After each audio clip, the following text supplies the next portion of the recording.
we'll hide the subtitles so that you don't get distracted. Distracted and just start reading my own conversation.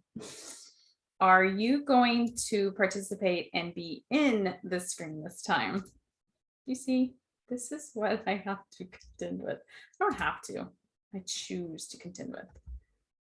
So, episode 2, although we were on Wi-Fi last week and all of our audio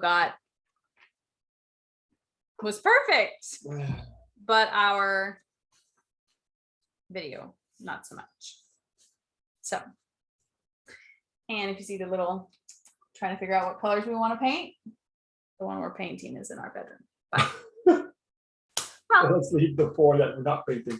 well, I took it in there to see. So, okay. All right. So, you ready to rock and roll? Yeah. Okay. I just answer questions. Let's do it. So let's talk about, I thought it'd be fun to talk about how does travel take us. Travel never does anything. Nothing ever does anything, right? Stop, because I know exactly where he's going. But nothing ever does anything to us, right? But how do we respond to travel and it taking us outside of our comfort zone? Okay. What about that? Sure. So tell me the ways. You want me to go first? You want to go? What are the ways that it takes you outside your comfort zone? Well, immediately it takes you to the airport, which we've discussed because we do the pre-show conversation, which is about 30 seconds of you telling me what I'm going to say. I don't tell you what, I don't tell you what you're going to say. I tell But you and you respond. Just the whole airport shenanigans that I was put through as a youngster. What do you mean when you say shenanigans? Because there are probably, well, okay, so the whole family was always late.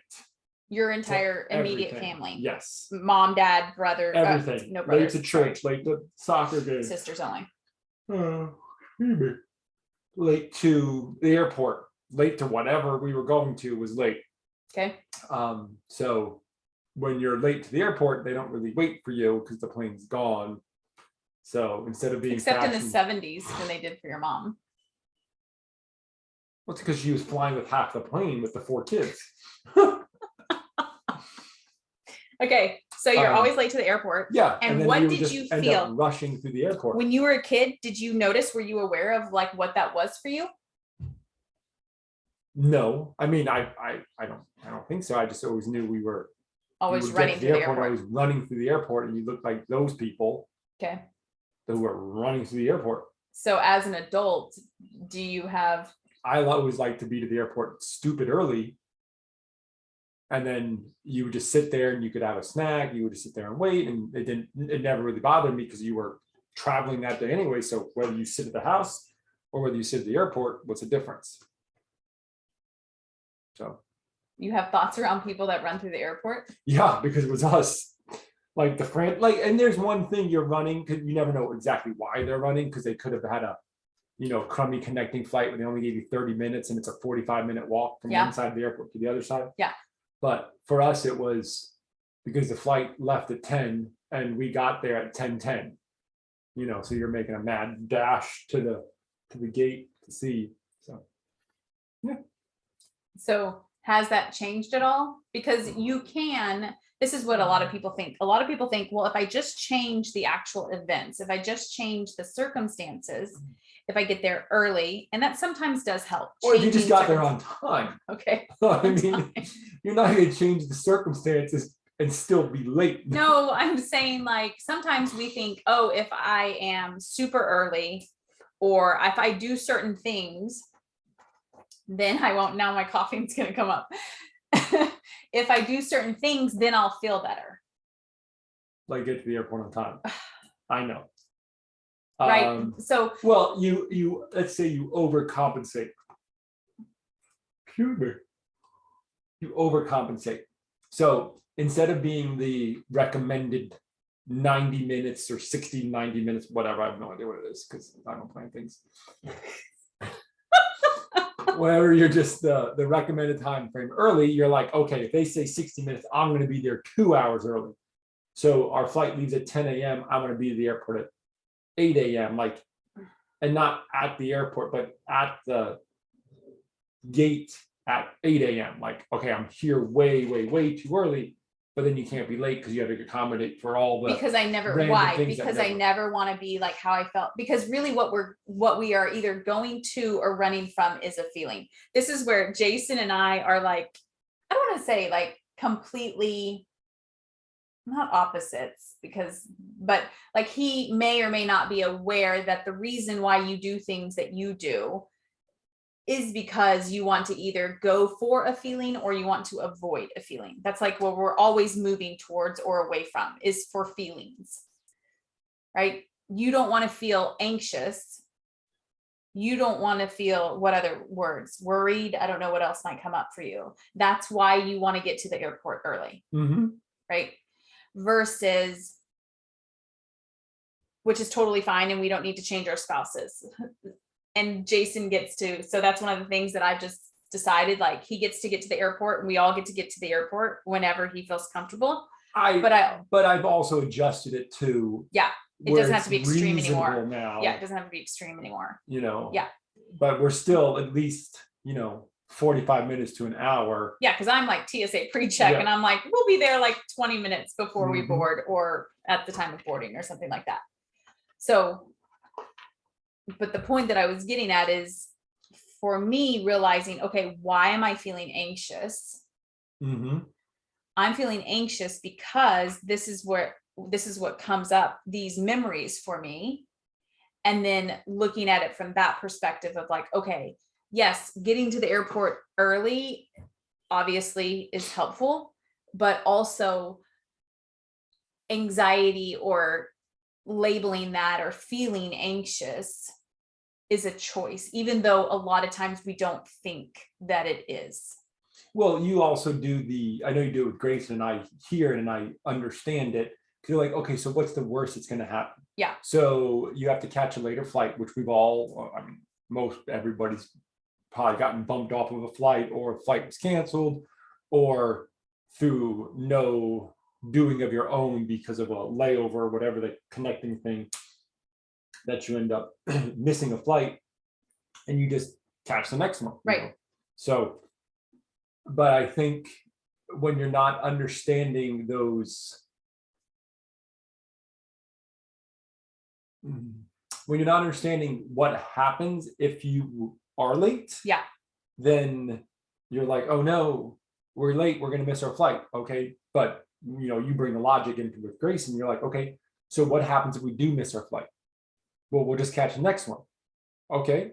And we might feel, right, because here we go back to feelings. We might feel annoyed or disappointed that we're not at our place on time, or we might feel whatever it is. That's what we're trying to avoid, is how we might feel. That's why we get like that. So speaking of almost missing flights, do you remember when we were eating in Costa Rica? And then I noticed the time and I was like, oh my gosh. And in Costa Rica, I'm sure some of you guys have been, it literally is like 2 miles, but it takes you 2.5 hours, 20 minutes, an hour, whatever. So we were eating lunch. We had gotten to the place early to eat lunch before our flight, going from the mountains over to Santa Teresa. And I looked down and it was 11:40 and our flight left at 1, or we needed to board at 1, something like that. I think it left at 1, but it was a domestic flight. You just like easy go through security. Anyways, I was like, oh shit. Yeah. And so what were you feeling? Well, so we boxed up all the food. Yeah. We told the waitress, we're like, look, we got to get going. Yeah. The food was super late too. Yeah. So if the food had been coming in accordingly, the normal, because we've eaten there before, I think it would have been a little bit different of a scenario. But anyhow, so we boxed up the food, we jumped in the car and we drove, and it looked all good. And then we hit construction traffic. And then the construction traffic opened up. But what did you? And then we hit toll traffic, and I was like, what did I feel? I was sweating it. Yeah. Like, what were oh you my feeling? gosh. Well, but this was also, because I can always run through all different scenarios in my head. Yeah. This was also a little puddle jumper plane. Yeah. Like a 12-seater or whatever. Yep. And I mean, it didn't matter too much because we could have just gone home or gone back to where we were, or found a little just Hampton someplace Inn in or whatever. Yeah.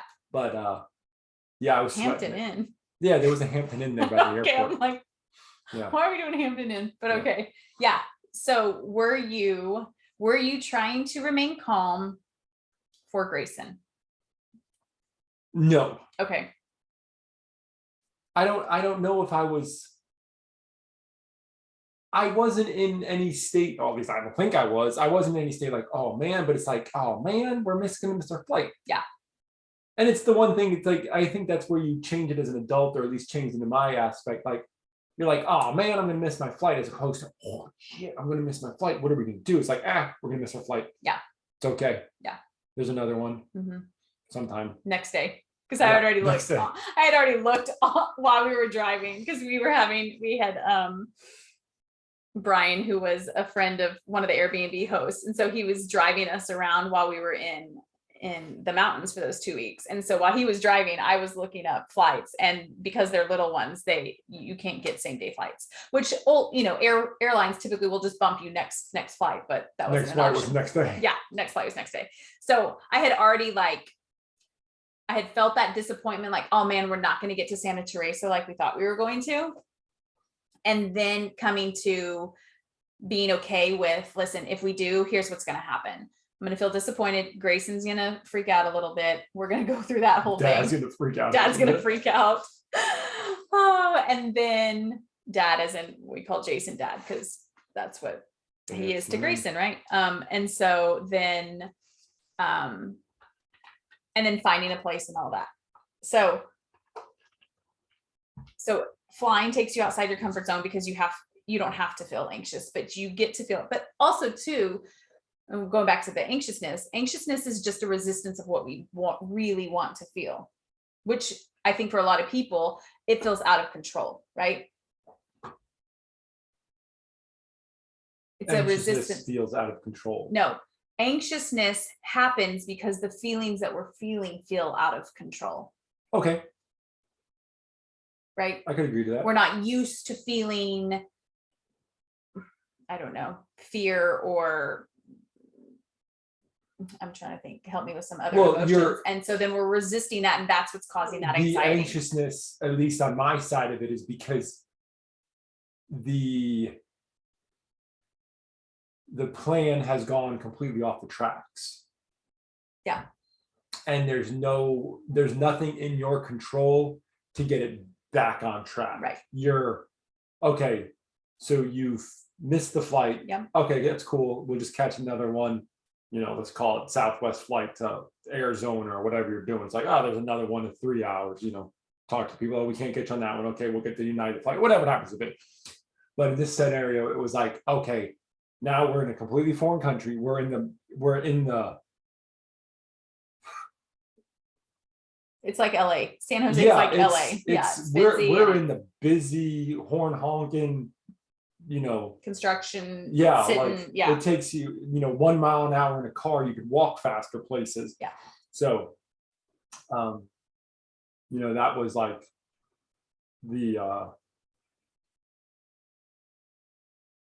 that was definitely the anxious builder on that side of it. But if we were in someplace that was more familiar to us, right, it would have been like, oh, okay, no worries. We'll just, like if we were at home, oh, we'll just turn around and go back to the house. Like we missed our flight. Right. But there was no house to go back to. So right. You had to like scramble to find a place.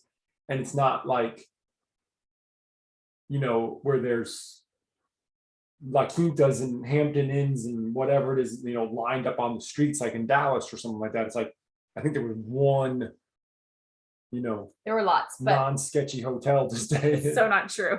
San Jose is so like LA. It was like the epitome of all of the things. Anyways, but here's what I want to say. This is where I think travel is really interesting, because we have to get comfortable with being uncomfortable. And what there was definitely uncomfortableness. And what not just the flight. And what I mean by that is being outside our comfort zone, where we find our safety, what feels warm and squishy inside. It can enhance, I don't want to say force, but like it moves us along to getting used to, if we choose to, right? Feeling uncomfortable with unknowns. Okay. Because I think a lot of people think, oh, well, if everything outside of me, if I know exactly where I'm staying. I know exact plane flights I'm going to have. I know the exact restaurants. I know the supermarkets. I know all of these things. Then I'll feel okay. Yeah, and there was, I think for me at least with that part of the trip, there was definitely the like there was a lot of, I don't want to use the word uncomfortableness, but there was a lot of lack of familiarity when we were there. We were definitely in a more rural area In the mountains. and it wasn't, and I jokingly said this to a lot of people, but there wasn't the QT or the 7-Eleven just down the street where you could get those familiarity things, be it food. I know you love the food, but yeah, so I like food. We have an There's nothing inside, wrong with that. we have an inside like thing that it like we'll be eating breakfast and he's like, what are we eating for lunch? And I'm like, I haven't even thought of that yet. Like, what are you talking about? Yeah, but yeah, like so we went through all that, and there were some points I'm like, I'm done eating the local food. Like, it wasn't, I was hungry, I was hot. It was like all of the things, that we were like, so, and then that was just the icing on the cake. I was like, oh, now we can't even get on a plane to go where we're going to go. But enough about San Jose, because there's plenty more to talk about in terms of what else? Uncomfortableness or of travel. Yeah, just travel. Where does it bring stepping out outside of the comfort zone? Well, one was staying in a place where you couldn't lock the doors. Okay, to be fair, this is like up in the mountains. Let me say before you make fun of all of mine. I'm not making fun of it. It was wonderful. Well, but it was it's the uncomfortable feeling. Like, it's a Balinese house that's like, it was separate, right? So you had like the master in one little house area that had its own outdoor shower. And then you had 2 other rooms that had shared an outdoor shower. That was in another little house. And then you had the kitchen and the living room in another little house. And it's all in its little congregation area, right? Close. It's connected by it's all connected by like walkways, wood walkways, right? Super cool to look at during the day. Yeah. We should post that on the thing so they can see. Nighttime, when you're like, oh yeah, what do you do at night? You lock your front door, you lock your back door, all that kind of stuff. Well, but you and I've talked about this before. That is such an illusion, right? Because if somebody actually wanted to break in, but it's even still to our house here, it's still that comfort, and like, this is what you do. Now it's like, okay, these things don't lock. There's not even a lock for this door here. You want to go to the bathroom, you have to walk outside through the little hallway into the toilet, and the toilet's completely, that did have a little shade it's really cover. It's really high too. Yeah, but okay, there was a moment when the guy was walking, I don't know if I've told you this, where I'm like, I'm pretty sure he can see me pooping right now. He couldn't, but there was like probably 10 foot concrete wall. Yeah, but when you're a little bit taller and he's on the edge looking over, when you can make eye contact with somebody from a toilet bowl, pretty sure they could see what you're doing. I don't know what his view was. I saw all of him. So anyhow, so there's some uncomfortableness. Yeah. But I got used to it, and it did push the comfort level, but that's where the change comes about. And I was like, oh, I'm okay with this. Did you? Okay, so let's go back to the safety locks and the doors. So do you, because this has come up in other places we've stayed as well. Like, safety is your like actual safety, like seat belts and door locking. That's kind of like, if we're calling like I don't want to call it hangups, right? But like, where's our sensitivities to? Mine is always going to be money, right? Like using money, spending money, air quotes, running out of money. Like, that is my childhood hypervigilance, right?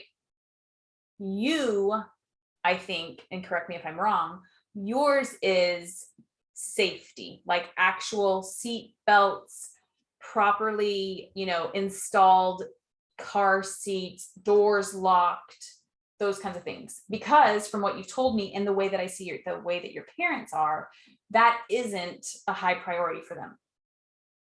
What I mean by that is, you've talked about being lost when you were a kid. You've talked about, no seatbelts, those types of things. So that's kind of like Like we Mhm. have those contrasts during childhood, I think. And we can either, like you already said, we can go like overboard or like, where's the happy Well, but medium? I think it also started when we were responsible for another living human in terms of Grayson. Like, is she buckled in?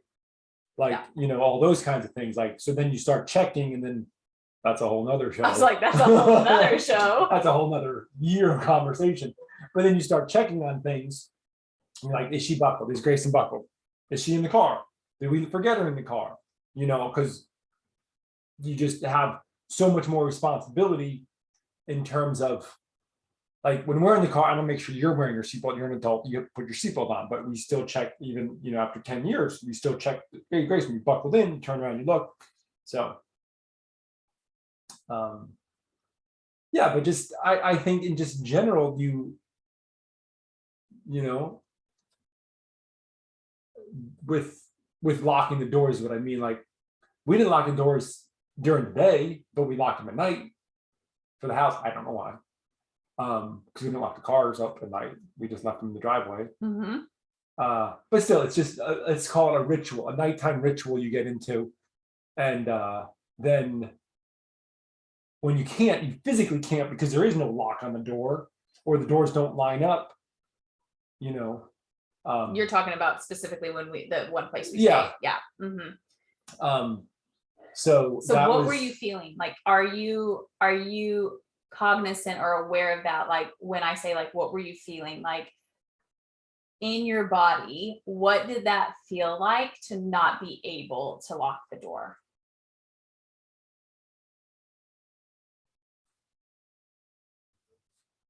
I mean, the only word I can think of is anxious, because you're like, Yeah. okay, I can't lock the door. Somebody can just walk right in. Not that anybody ever walks right in, but Yeah. that's still where your brain goes, at least where my brain goes. And it's like, okay, I can't lock the door, so uncomfortable.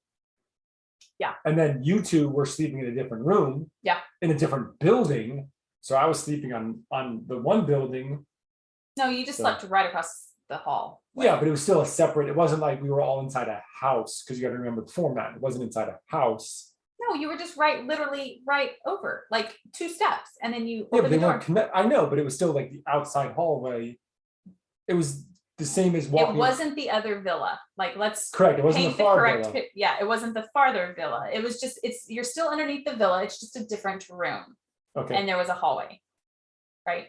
So protection, like protecting your family. Okay. Would that be fair to Well, say? you're Like, the you one feel who's like, I know you say differently, but yeah, as the father, you're the one that's responsible, or at least I take it as, yes, making sure your you do. family's safe and all of those things. But sorry if I'm a caveman at times. That is But I make sure my family's safe. that is a really good, we're going to talk about how safety is an illusion. Okay. Because you think about it, well, that's a whole nother podcast or whatever. Okay, so not being able to lock doors and feeling maybe a little bit of fear. Anxiousness is just a cover up, I think, for what are we really feeling? We feel anxiousness in our bodies because what we're really not allowing is feeling that fear, going to that, you and I talk about, like that worst case scenario. Like, okay, somebody comes up here and does whatever to me or my family. What is that going to feel like? I'm going to feel helpless. I'm going to feel like fearful, okay. So where else outside your comfort zone? The language barrier wasn't really that much. That's because you had me. But even if I didn't have you, I could just, but so. Let's be honest. No, I understand, but all the menus had, I can say 99% of the menus had 2 sides. Typically there was somebody somewhere that spoke some English that could get you through. And you just got to like wander your way through the grocery store. Like, it's not as if I go to HEB or go to Randall's or Safeway or whatever they have and be like, hey, where's your so-and-so? I'm just going to wander the aisles until I find the most logical aisle that baking soda or whatever random item you're purchasing might be in. So, the car rental place, the guy spoke English, all the surfboard shops, everybody spoke English. So we weren't like in the middle of nowhere. Directions. Well, yeah, because they didn't have any GPS, but Yeah. at least, what do you mean? There was one road. Literally, there was one road. Where we were. Yes. Okay.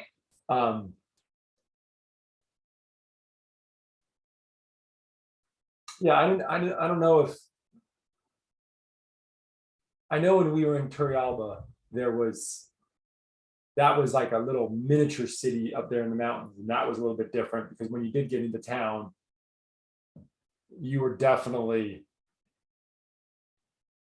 it was definitely not a tourist town. No, So- that was for sure local. Like, Yeah. and that's You the were type definitely the gringo, like down there. You were like, okay, hey, you see the new white people that showed up, and that was us. You know, there weren't a lot of us there, but you know, when we got to the back to the beach area, it was definitely like touristy.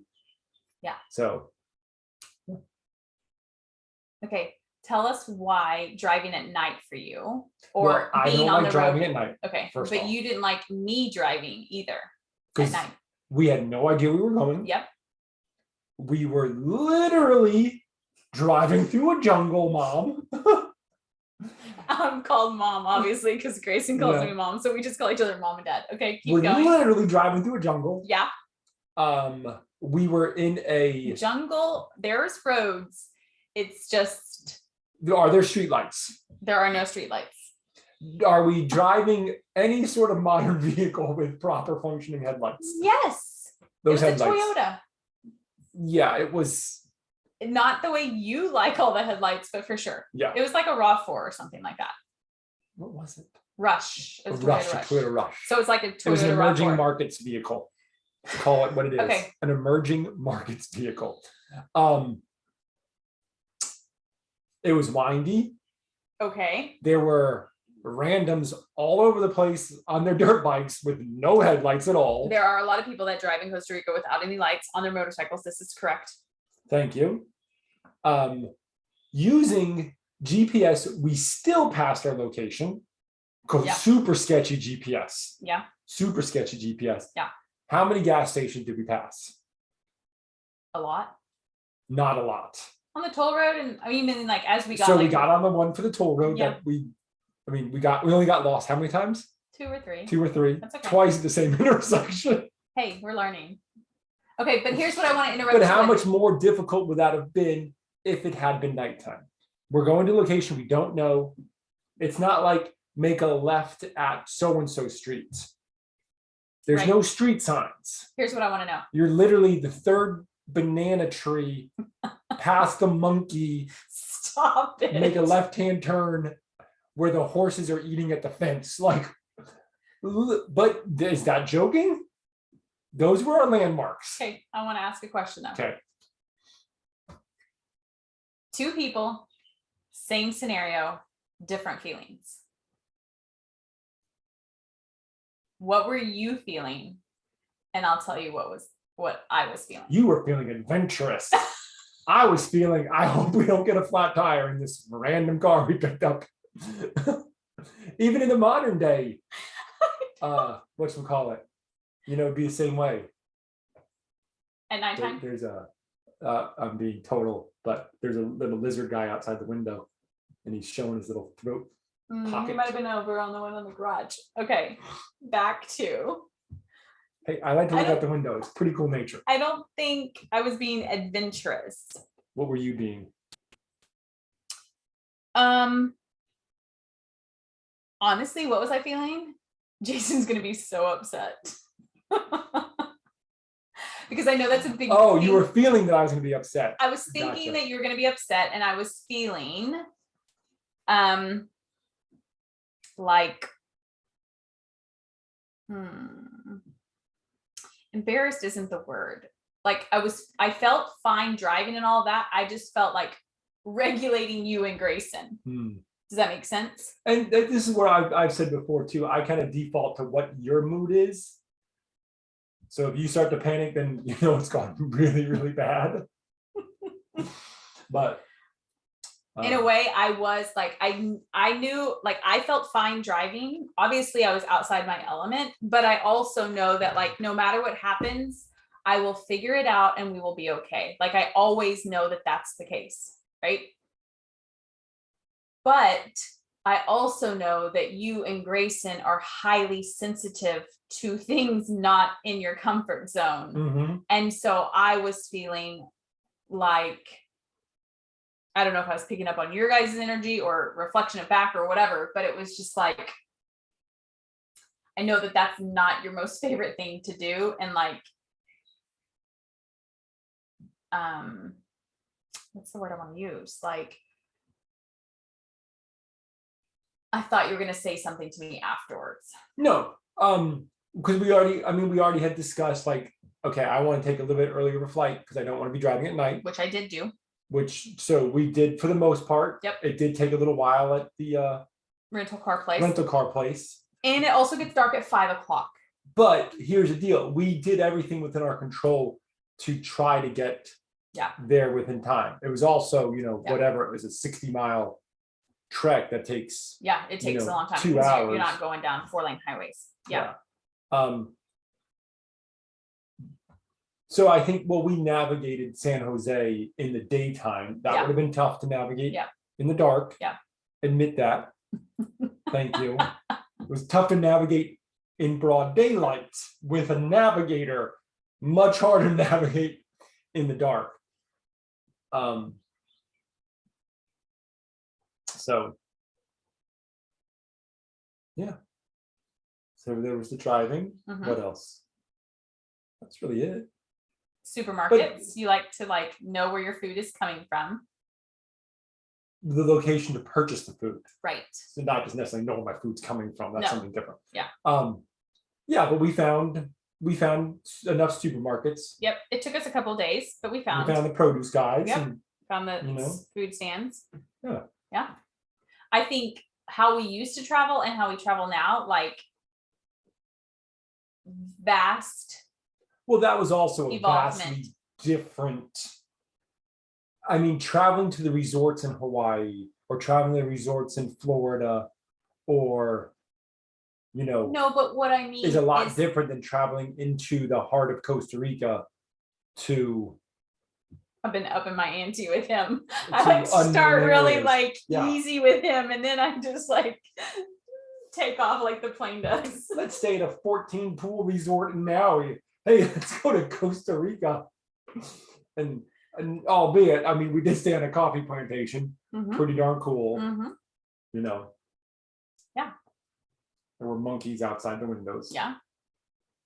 Yeah. So this is the other part too, right? Like this is perfect. We can talk about this and then wrap up. This is perfect because in order to get outside when we get outside our comfort zone is where I think the goodness, the deliciousness, whatever we want to call it, no, the living we did never happens. We did never go to the good side of it because I just focus on the bad side of it. But absolutely, we did things and we experienced things out there that were truly eye-opening, if you want to call it that, and did push you outside your comfort. And now you're like, oh, no big deal. Whatever it happens to be, but you're just like, oh yeah, totally fine with that. Yeah. I had a flip-flop blowout where people don't grow over 6 foot tall. Good luck buying some size 14 flip-flops. That was a little rough. But we found a store that did carry some. Yeah. Because this is what human nature does, right? We want to stay within our little perfect little circle. We don't want to have to go outside of that because it doesn't feel good. And when I say feel good, what I mean is we might experience fear. We might experience shame. We might experience embarrassment. We might experience, all of those emotions that we are not accustomed to feeling, probably not used to feeling and allowing. And so that's why we kind of stay, but then also our circle stays small, right? Yeah. Versus, and you don't get to see other parts of the world and fantastic people. Right. All you do is read and you're like, oh, this, whatever's not a good place to go. And then we go there and I'm like, dude, I would so go back there in a heartbeat. Yeah. And you meet all these people that have moved there and they're like, oh, this place is great. And Yeah. they really love it. So, Yeah. So and it's think like, of how cool people we met. thanks to me, because I can speak Spanish. Hey, I worked with two guys who spoke zero English for what, a week? We did just That's fine. because Gato and who was it? Oh man, not Guillermo. Guillermo? Mm-mm. Gato and anyways, I don't two remember. lovely, amazing men Mhm. on the farm that you helped, that Jason would occasionally ask me to come out and interpret. And then I'd go back inside. But yeah, but I think that that's such a, like, that's what I love about travel, right? For me is it does get me outside. I mean, and I've gotten better and better at feeling all the feels, but like it gets you outside your comfort zone. And then you get to have like this, like outside my comfort zone is like 10% of, if 100% is like amazingness, right? 10% or, you know, the 10% is like, "Oh, this wasn't so fun," but the 90% was like totally worth it, right? Yes. Like Yeah. the uncomfortableness is totally worth the gain or the what you're Well, going to. Your 1 day of travel to get to wherever you're going Yeah. is worth the 1 week, 2 week, 3 weeks of vacation that you end up spending. Yeah. Because if you didn't get on the plane to go somewhere, you would just be hanging out on your front lawn talking to your cross street neighbor. Yeah. You know, which is the same thing you do every day. It's the And that's same no thing fun. you do every day. Well, unwillingly for our old across street neighbor, you end up That's having to not talk true. to him. Yeah. So you got any ends of No, nothing? you know me. Okay. So next time. Until next time. Do you want to look at the camera? Bye.